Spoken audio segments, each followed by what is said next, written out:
awali. Assalamualaikum warahmatullahi wabarakatuh.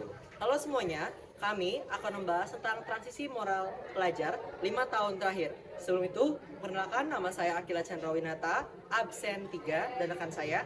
Saya Enggara Ayu Kartika, absen 7.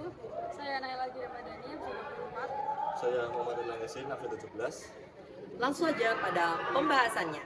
Nah teman-teman, kalian sudah tidak asing lagi kan dengan perubahan sifat siswa di Indonesia ini. Apalagi setelah adanya COVID. Sebelum COVID-19, kegiatan pembelajaran itu sudah tatap muka dan juga berjalan seperti biasanya. Dan datanglah COVID, di mana COVID ini merubah segalanya. Di mana siswa yang tadinya berangkat sekolah sehingga melakukan pembelajaran daring di rumah.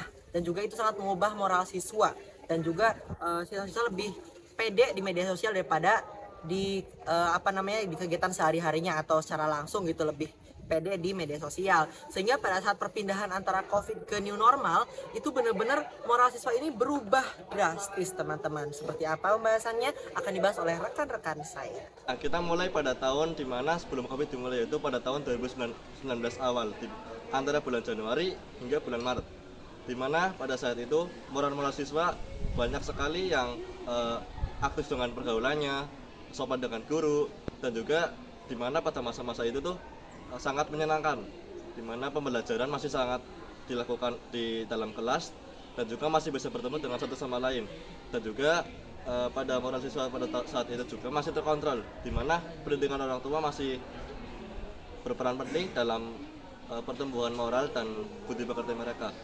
Dan pada saat itu pula kebanyakan siswa melakukan interaksi dengan satu sama lain tidak gugup atau tidak canggung.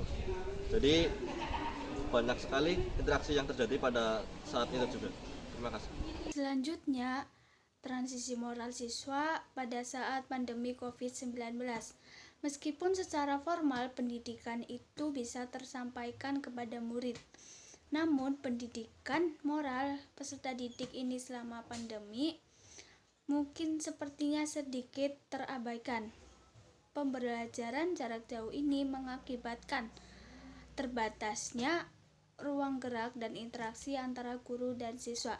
Selain itu, penggunaan media digital atau handphone ini sebagai media pembelajaran yang cukup lama tidak menjamin bisa membuat anak terbebas dari konten negatif. Demikian pula maraknya perilaku amoral dan kurangnya sopan santun anak terhadap orang yang lebih dewasa mengakibatkan juga etika anak ini menjadi merosot.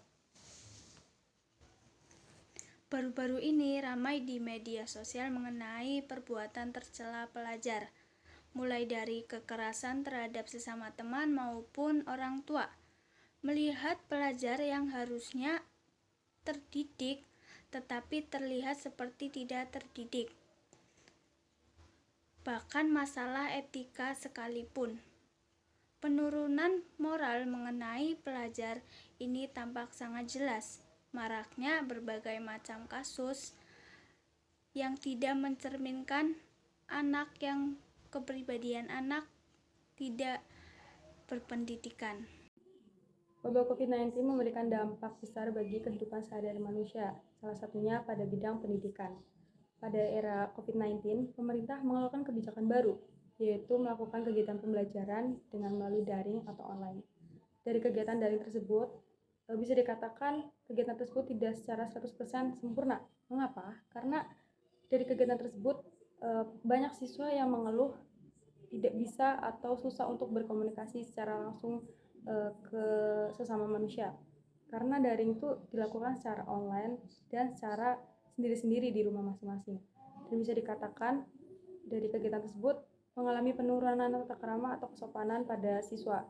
Kita bisa lihat sekarang, pada tahun sekarang, yaitu tahun di mana COVID-19 bisa dikatakan menghilang, dan kita bisa melakukan kegiatan pembelajaran seperti biasanya, yaitu melalui offline dan face-to-face.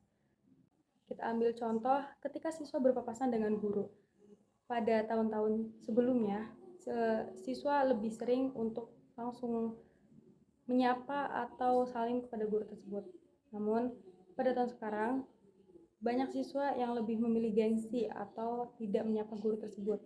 Karena itu dampak di mana kegiatan daring dilakukan karena jiwa untuk bersosialisasi pada siswa itu berkurang. Maka pada tahun sekarang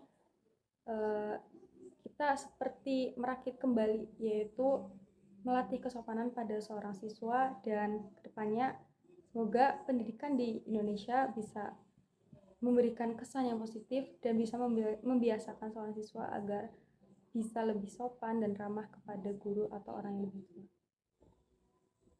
Terima kasih kepada teman-teman yang sudah menyimak. Kami harap yang kami sampaikan ini dapat bermanfaat untuk kita semua. Kami akhiri. Wassalamualaikum warahmatullahi wabarakatuh.